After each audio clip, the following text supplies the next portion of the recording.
Alhamdulillah wassalatu wassalamu ala Rasulillah wa ala alihi wa man walahu wa ba'd.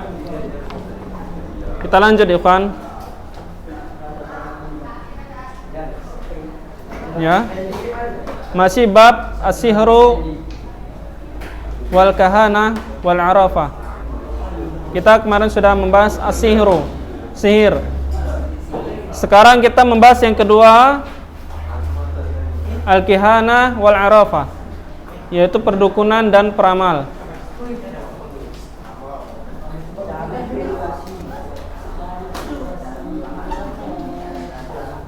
Antum udah masuk semua kayaknya ini enggak? Belum ya?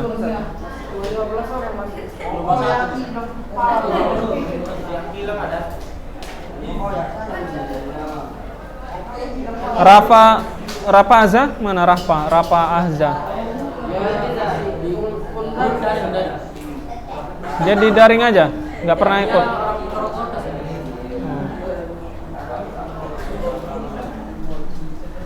Muhammad Raka? Oh iya. Al-Fatar di atas juga, Al-Fatar. Di atas.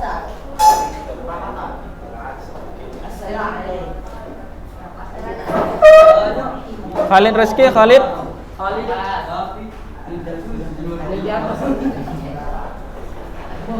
Baik, buka halaman 35.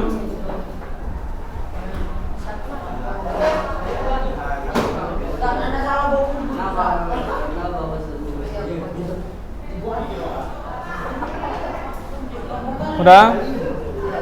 Ditulis artinya ya.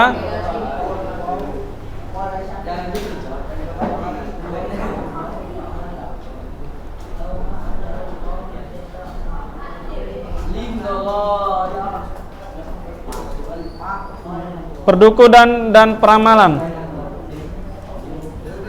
Oke, baik.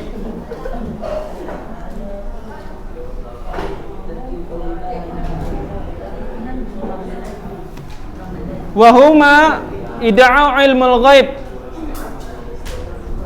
Dan kedua-duanya ini, ya, kihana sama irafah, huma artinya keduanya.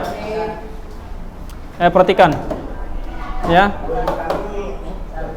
Keduanya ini adalah pengakuan. Ida'u itu pengakuan ilmul ghaib. Wa ma'rifatul umuril ghaibah, dan mengetahui ya perkara-perkara yang gaib. Kal akhbari ya bima sayaqa fil ardi wa ma sayahsul. Ya, seperti mengabarkan apa yang terjadi di muka bumi ini dan apa-apa akibatnya. Wa aina makanu syai' al-mafqud, menunjukkan di mana tempat sesuatu yang hilang. Wa dzalika an tariqi istiqdam asy-syayatin alladhi yastariquna as-sam'a minas sama', dan itu adalah jalannya syaitan yang dipakai oleh para syaitan, yang mereka itu kerjaannya mencuri kabar, yang mencuri berita dari langit. Ya, mencuri, yastariquna sam'a itu mencuri dari pendengaran, mencuri kabar dari langit.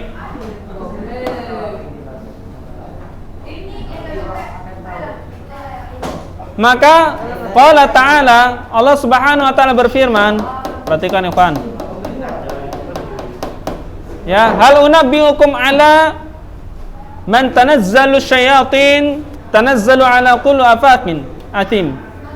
Yulquna sam'a wa aktsaruhum kadzibun. Apakah aku beritahukan kepadamu kepada siapa syaitan-syaitan itu turun? Mereka turun kepada setiap-tiap para pendusta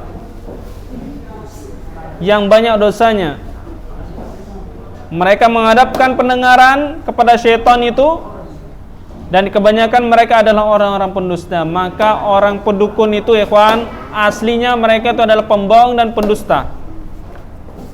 Gak ada dukun, kalau katanya, Pak dukun ini jujur kali orangnya, gak ada. Ya, zaman sekarang susah mencari tukang yang jujur. Jangankan dukun, orang biasa aja payah, apalagi dukun. Makanya jangan percaya. Mereka itu adalah pendusta dan pembohong.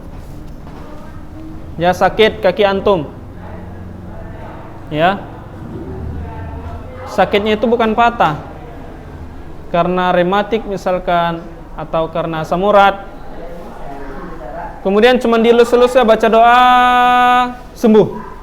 Jangan percaya. Ya, itu sihir. Ya, jadi Ustaz kalau datangi dukun patah tulang, tergantung. Kalau memang dia ahlinya di dalam obatnya masuk akal di dalam otak kita, maka nggak mengapa. Ya, obat-obatnya itu biasanya ramuan dari kunyit, jahe dan lain sebagainya, dari kelapa tua. Ya, nggak ada baca campi-campi, nggak ada. Karena pada hakikatnya ilmu biologi pasti antum pelajari. Tulang itu patah, ya patah lah, patah tulang nih kan. Nah, misalnya seperti ini, patah tulang. Kemudian kalau diluruskan lagi, ini kan masih patah dia. Nah, sumsum ini akan tumbuh terus untuk menyambung yang patah itu tadi, memperbaiki. Tersambung sendiri pada hakikatnya. Ya, jadi tukang ahli patah tulang itu hanya memperbaiki yang bengkok, yang meluruskan. Jadi normal nggak dia saat? Pasti nggak normal. Ya, pasti agak ada lekukannya sedikit. Ya.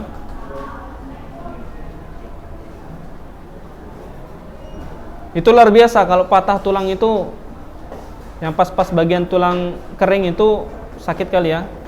Tapi lebih luar biasa lagi kalau dia patahnya itu di tempat persendian. Ya, di sini, di lutut.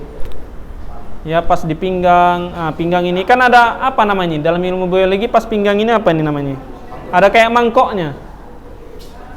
Ya, bagian sini itu sulit.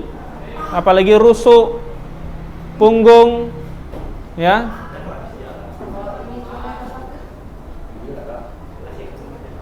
Leher ini termasuk tulang lunak apa atau tulang keras?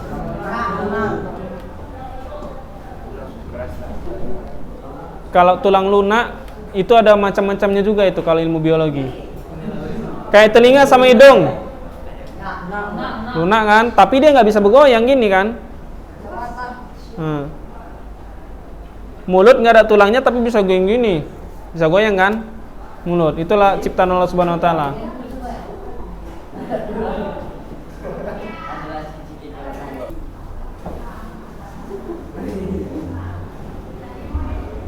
Taib. Jadi jangan mau percaya kepada tukang dukun peramal. Kalau dulu namanya dukun beranak, ini kayak mana? Dukun beranak itu bahasanya itu adalah bidan.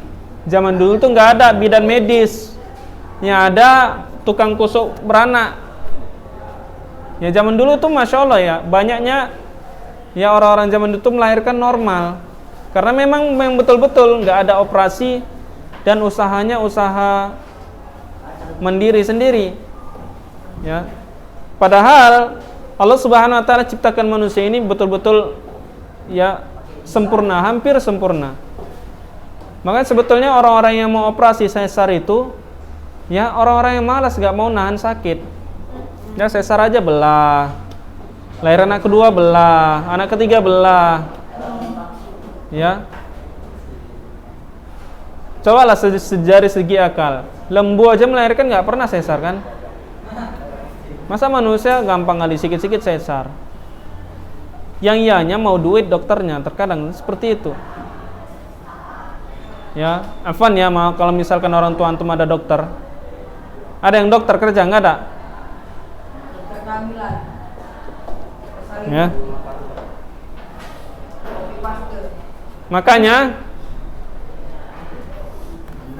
Apanya copy paste? Enggak, di kopi orang itu udah muncul.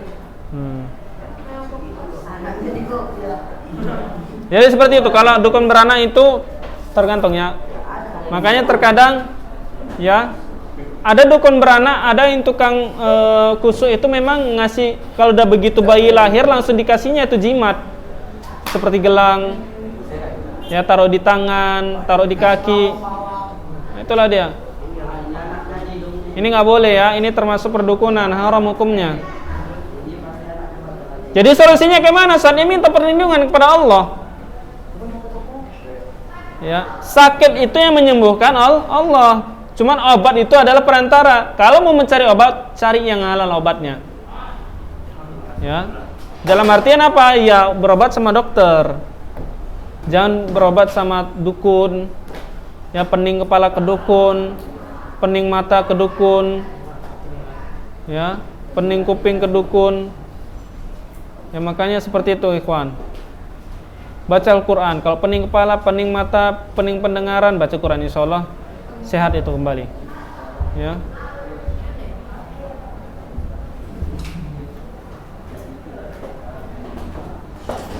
Kemudian wadzalika anna syaitan yastariqul kalimah min kalamil malaikah, karena oleh sebab itu sesungguhnya syaitan itu mencuri kalimat-kalimat dari perkataan malaikat. Ya. Itu syaitan itu tiap hari, tiap waktu naik dengar kabar apa sih yang dilakukan sama malaikat untuk besok. Kemudian syaitan itu turun, ya, ngasih tahu kepada tukang dukun. Padahal yang diceritakan sama syaitan itu belum tentu terjadi kepada hari esok. Ya. Dan syaitan ini juga pembohong dan penipu dan pendusta. Ya. Ngasih tahu kabarnya kepada dukun. Dukunnya pun percaya pula sama syaitan ini tadi.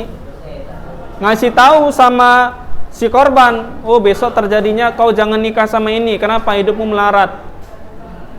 Ya. Siapa bilang? Rezeki itu dari Allah Subhanahu wa taala, ya, jangan takut. Ya. Semuanya itu serahkan diri kepada Allah Subhanahu wa taala. Makanya fayalqiha fi adanil kahin.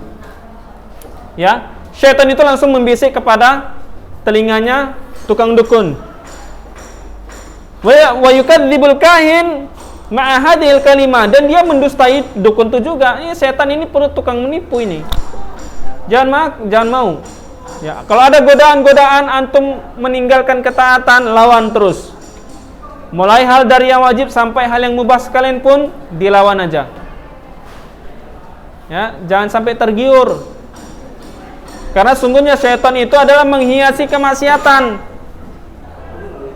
Enggak ada syaitan itu bisik, jangan kau maksiat ya. Maksiat itu dosa, nanti kau masuk neraka, enggak mau. Syaitan itu enggak seperti itu. Tapi syaitan dibisikkan apa? Apa itu? Kau tadi naik kereta kayaknya ada ini.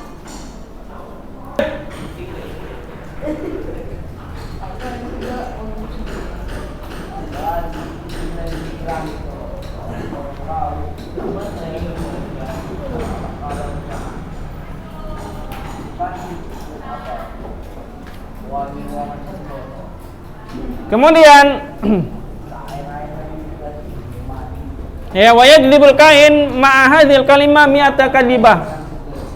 Jadi syaitan itu membisikkan kepada dukun itu bukan ada kejujuran di dalam ucapannya, tapi bohong sebanyak 100 kali kebohongan. Maka enggak ada yang betul. Syaitan itu enggak ada yang betul. Begitu juga para dukun, itu jangan mau percaya. Ya. Enggak semua orang pembohong itu dukun, tapi setiap yang dukun pasti pembohong. Nah, paham kan? Pendukun itu pasti dia tukang bohong, tapi enggak semua yang berbohong itu dukun, enggak. Bohong kau kan? Iya, aku bohong. Dukun kau? Enggak kayak gitu. Bukan berarti itu. Tapi kalau dukun itu jangan tuh dia dukun. Kenapa rupanya? Tahulah dukun kan banyak pembohongnya. Nah, dukun tuh banyak pembohongnya, itu baru boleh. Ini enggak. Kok bohong pula kau sama aku? Iya, akhi, afan akhi. Kok dukun kau kan? Enggak kayak gitu. Apalagi sama ustadznya, ustadz udah bohong lah. Katanya soalnya mudah-mudah, katanya soalnya susah. Dukun nih ustadz nih. Yang kayak gitu tuh. Ya.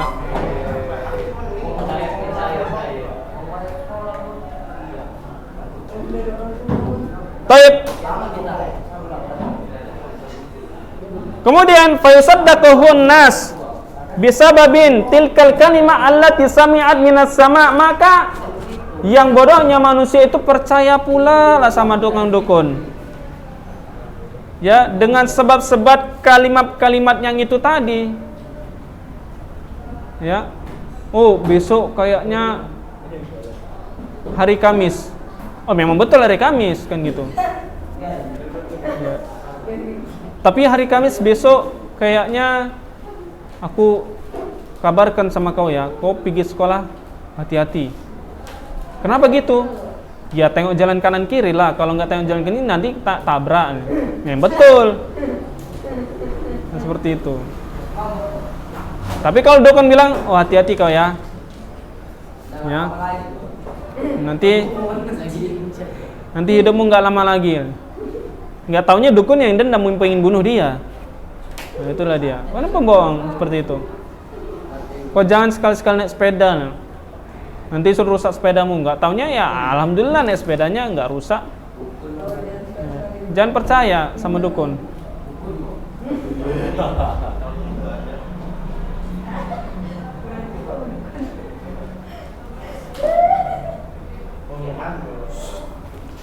Baik. Wallahul mufrad bi'ilmil ghaib. Maka sungguhnya Allah Subhanahu wa taala adalah satu sendiri yang mengetahui ilmu gaib. Jadi nggak ada yang mengetahui ilmu gaib. Bahkan sekelas Nabi SAW pun kalau ilmu gaib itu nggak tahu. Sampai Nabi SAW ditanyakan oleh malaikat Jibril, mata sa'ah, kapan terjadi kiamat? Apa kata Nabi SAW? Allah ya Rasulullah alam. Ya, terjadi kiamat aja Nabi SAW nggak tahu. Ya, cuman Allah yang mengetahuinya. Ya seperti film 2012, aduh, bakalan kiamat. Yang kiamat duluan yang mati yang peramalnya. Ya, Mama Loren.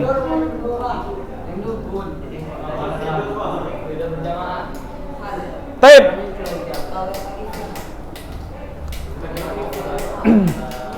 Faman ida'a masyarakatuhu fi syai'in min dzalika bikihana aw ghairihi ma aw saddaqa bima yud'a dzalika faqad ja'ala Allahu syarikan fima huwa min khasaisihi. Maka barang siapa yang ikut serta yang mempercayai kepada para dukun dan peramal, ya, percaya dia apa yang dibilangkan, maka dia sesungguhnya telah menjadikan Allah Subhanahu wa taala sekutu.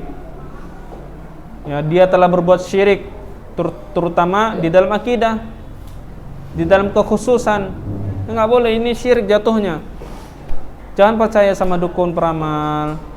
Ya, percaya kepada Allah Subhanahu wa taala. Ya, usaha itu ada, tapi enggak boleh usahanya kepada yang haram. Enggak punya anak sekian tahun piginya ke dukun. Bahaya, kawan, jangan. Nanti apa kata dukunnya? Oh, gini aja Pak, coba Bapak tinggal aja istrinya di rumah saya 1 malam, pasti berhasil. Nggak taunya dukunnya yang buat. Aduh. Pembohong. Makanya jangan seperti itu, jangan percaya.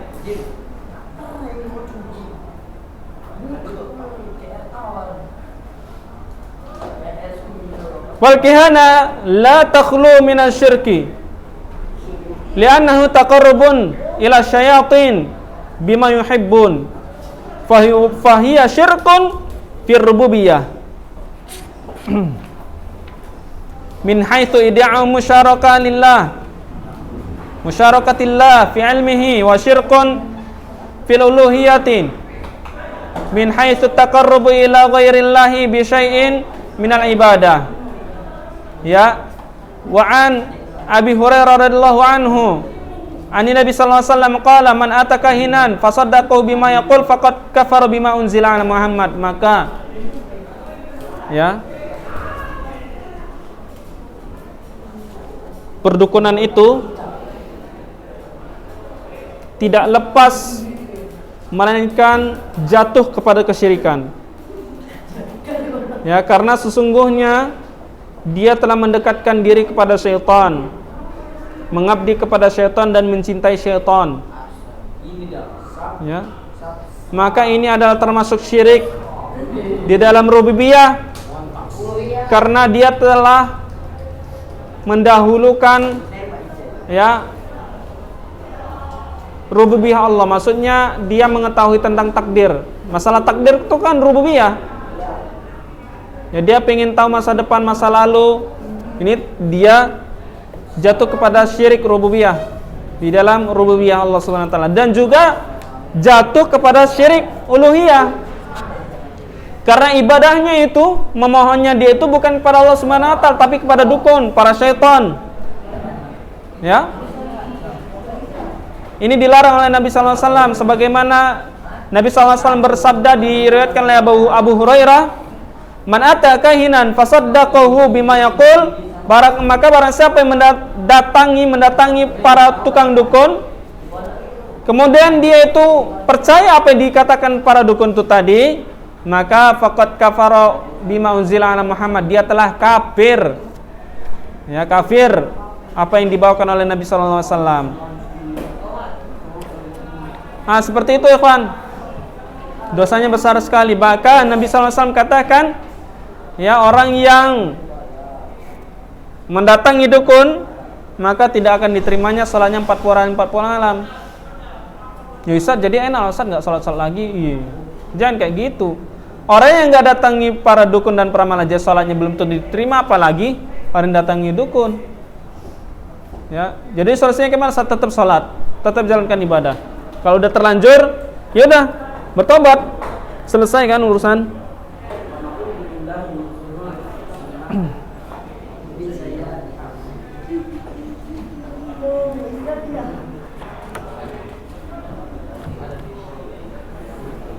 Baik. Itu banyak cerita yang lain tuh ya. Itu panjang. Kita lanjut ke halaman 38.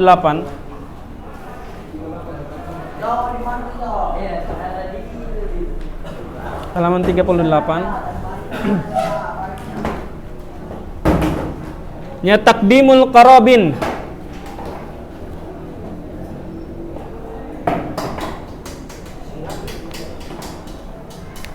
Mempersembahkan kuburan. Sajen ini ya bahasanya, sesajen. Ya, mempersembahkan kuburan. Wan nuzur, nadar ya, wan nuzur itu nadar.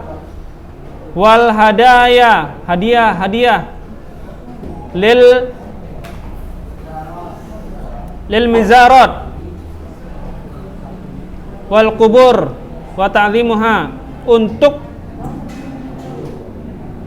tempat-tempat yang diziarahi dan kuburan serta mengagungkannya. Jadi, ikhwan, ya, ini berkenan tentang para wali-wali, orang-orang soleh yang sudah mati, mereka mengagungkan kuburan-kuburan mereka. Bahkan mereka bernazar untuk kuburan itu tadi. Taqdimul qarabin, yaitu mengagungkan kuburan. Wan nuzur itu nadar dan nadar. Wal hadaya, dan hadiah. Wal mizarat, lil mizarat, untuk tempat-tempat yang diziarahi. Wal kubur, dan kuburan. Wa ta'zimu, dan mengagungkannya. Terlalu mengagungkan kuburan. Bahkan kuburan Nabi sallallahu alaihi wasallam juga pun enggak boleh kita sembah-sembah. Enggak boleh. Apalagi guru orang alim ketika meninggal. Ihtiram boleh ya, ihtiram itu memuliakan boleh, sebatas ihtiram. Ya. Tapi kalau udah sampai gulu berlebihan, ini jangan.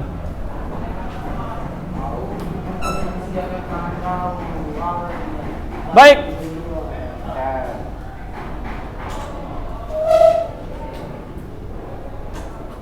Baik ya kawan.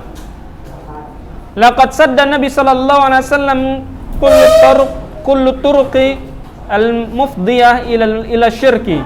Nabi sallallahu alaihi wasallam telah menutup, ya, sadda itu menutup, ya, menutup segala pintu yang mengakibatkan kepada kemusyrikan. Wa hadara minha ghayatut tahdhir, dan memperingati, ya, daripadanya dengan peringatan yang sangat keras. Hadara itu memperingati, ya, diantaranya dengan peringatan yang keras. Ghayatut tahdhir itu dengan peringatan yang keras. Wa min dzalika mas'alatul qubur, dan diantaranya adalah masalah tentang kuburan. Walaqad faqad wada'at dawabit al-waqiyah min ibadatiha, dan diantaranya adalah Nabi SAW menetapkan beberapa ketentuan untuk menjaga agar kuburan tidak disembah. Nabi SAW sudah menentukan, sudah menetapkan peraturan, ya, agar kuburan itu nggak boleh disembah. Wal ghulu, dan juga berlebihan pada kuburan, ya, berlebihan kepada wal ghulu fi ashabihi, kepada mayat nggak boleh berlebihan.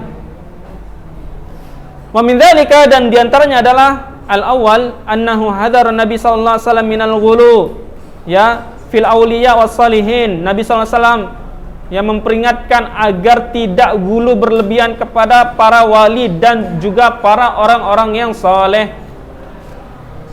Enggak boleh gulu. Gulu kepada ustadz. Kalau gulu terhadap ilmunya silahkan. Ini gulunya ketika ustadznya dicium tangan, cium kaki, ya, ustadznya kentut ditampung, ini jangan. Ya. Ustadz, gini ya, tampung lah ustadz. Buang angin ustadz tampung. Jangan. Apa? Bau. Ya, mau kali. Itu namanya talabul berkah, ini nggak boleh. Talabul berkah, minta keberkahan. Ya, gurunya mandi, habis sisa air mandinya jadikan air wudu. Nggak ada itu. Ya. Apalagi sama, ya, makhluk kepada makhluk yang enggak punya akal, sama lembu misalkan. Lembu lagi ditampung untuk makan. Aduh.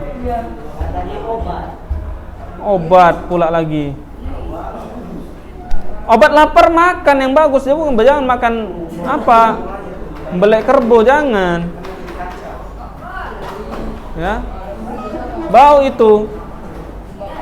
Walaupun enggak najis tapi itu kotor. Ya, dalam ilmu fikih dan hadis itu kan seperti itu. Ya, setiap yang najis pasti kotor. Setiap yang kotor belum tentu najis. Ya, ingus kotor apa najis? Kotor. Tapi kalau ingus gitu saat kemudian begitu disisi tertampung sama mulut, kayak mana saat? Ya, silahkanlah kalau suka. Ya. Wallahu alam. Darah itu nggak najis, cuman begitu kalau keluar itu harus dibersihkan, ditutup. Ya. Ngupil, habis ngupil gini kan, bukan dijilat. Pas kawan sebelahnya lagi ngantuk, disentilkan gini, upilnya tek up, makan itu. Lagi lebar pula tuh ngupil, ding pas masuk. Ya. Seperti itu. Jadi nggak boleh ya berlebihan kepada para guru-guru wali, nggak boleh berlebihan. Ya, cuman kalau memuliakan, disapa, disalam, ya itu harus. Assalamualaikum Ustaz, Assalamualaikum Muallim. Ya, kalau adat Indonesia cium tangan boleh, silakan. Kalau udah sampai ya nampung dia lagi buang angin, ini udah ya bahaya.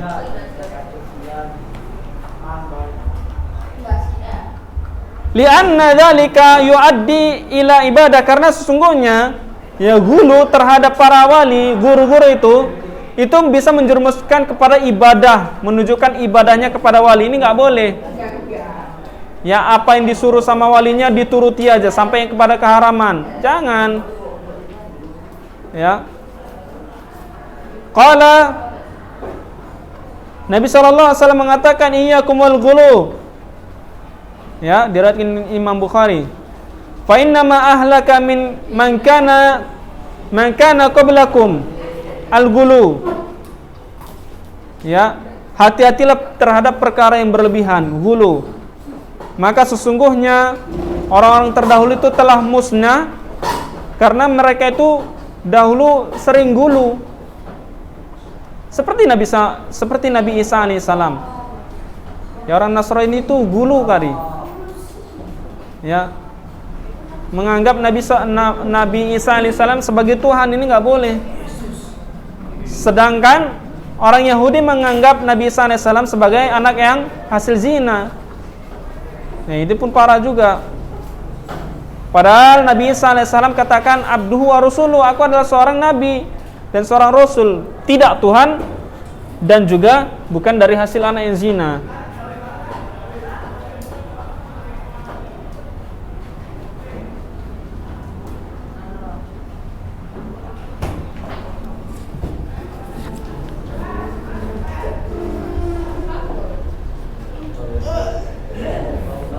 Maka Nabi SAW katakan la tutruni kama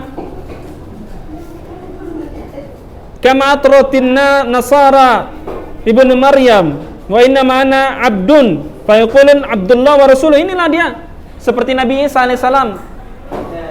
Ya, bahwasanya Nabi sallallahu alaihi wasallam adalah hamba Allah dan juga utusan Allah Subhanahu wa taala.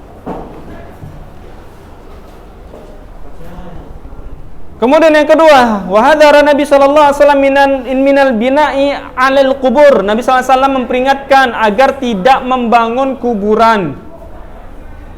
Ya, minal bina itu membangun kuburan.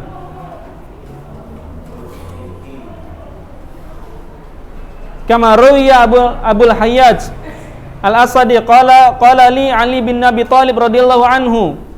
Ya, berkatalah Ali bin Abi Thalib radhiyallahu anhu, ala ab'atsuka ala ma ba'athani alaihi Rasulullah sallallahu alaihi wasallam alla tada timthalan illa tamasathu wala qurban musyrafan illa sawaitahu. Maka kata Nabi sallallahu alaihi wasallam, ya, ketahuilah sesungguhnya aku mengutusmu sebagaimana dulu Rasulullah SAW mengutusku, yaitu jika engkau tinggalkan patung-patung melainkan engkau hancurkan, dan tidak pula kuburan-kuburan ditinggikan ya kecuali engkau ratakan dengan tanah. Jadi membangun kuburan itu nggak boleh ya. Jadi jangan sampai membangun ya. Kalau cuma tanda batu, ini tanda juga batunya samping-samping batu-batu kecil aja nggak apa-apa. Tapi kalau namanya udah ada semen, batu, kacuan situ, apalagi keramik, ya nggak boleh, haram hukumnya. Jadi kayak mana saat kalau misalkan orang tua anak dulu seperti itu udah besar pula, kalau antum sanggup untuk membongkar bangunannya, insya Allah berpahala. Cuman kalau nggak sanggup karena ada penguasa, misalkan ada tukang gali kuburnya itu nggak membolehkan, ya udahlah. Ya, ini enggak, Pak, saya membongkar kuburan orang tua saya, Pak. Kenapa? Itu kuburannya tinggi kali. Oh, jangan. Iya, apa pula? Main kita sini, ditantang tukang gali kuburan. Ayo, kata tukang gali kuburannya, main. Ada yang mati, tinggal kubur. Tangan kosong lah, rupanya tangannya diikat. Berantemnya gini-gini. Hah? Jadi nggak boleh ya membangun kuburan. Kemudian yang ketiga, wa hadara sallallahu alaihi wasallam minas salati indal kubur. Nggak boleh Nabi sallallahu alaihi wasallam. Ya, Nabi sallallahu alaihi wasallam melarang dengan peringatan memperingatkan bahwa tidak boleh sholat kepada kuburan. Sholat di kuburan nggak boleh. Saat kalau masjid yang ada kuburannya, tergantung. Ya, masjid kalau di lingkungannya itu terdapat kuburan maka ini nggak boleh. Contohnya seperti Masjid Raya Medan ini nggak boleh ya. Ya, seperti Masjid Raya Medan ini nggak boleh sholat situ karena itu ada kuburannya. Di sekeliling masjidnya itu ada kuburannya, ini nggak boleh. Misalnya sebelahnya. Kalau sebelahnya itu yang dibolehkan oleh para ulama kita, contoh, ini masjid. Ini masjid kan, ini bangunan masjid, bangunan dalam masjid. Ini ada kuburan. Ini kuburan. Arah kiblatnya sana misalkan. Maka solusinya ini harus ditembok pagar. Di pagar.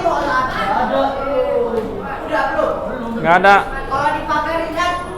Ini pagarnya harus jelas, terpisah. Terpisah, ini tanah masjid, ini tanah kuburan. Nah itu dia, itu paling pertama. Usahakan temboknya itu tinggi. Nah itu dia. Kalau kiblat kita ini kuburan, sini kiblat kita kan? Ya nggak boleh. Ini satu, ini boleh ya. Ini boleh. Nah, yang kedua, ini masjid. Ini kuburan. Ya, atau kuburan gak ada orangnya, siapa yang mati? Ini kuburan, ini misalkan kuburan nih kan. Ini jalan. Gak perlu ditembok, bisa. Ini gak ada temboknya kan, tapi ini jalan, ini boleh. Ya biasanya itu masjid, di seberang ada kuburannya, ini boleh. Ah, ini boleh. Kemudian yang ketiga, ini masjid. Nah, ini kuburan. Ini aliran sungai.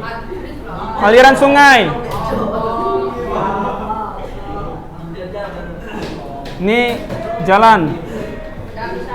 Aliran sungai, ini boleh. Ya, tapi kalau misalkan ini masjid. Masjid kan? Ini kuburan. Ini kan tembok masjid. Tapi ini pula yang di temboknya tinggi, ini masih salah. Ya, ini tembok masjid, tapi ini diperpanjang aja. Ini masih salah. Dia harus temboknya terpisah. Ini baru betul. Nah, itu dia. Sudah siap? Baik. Barakallahu fikum. Jazakumullahu khairan.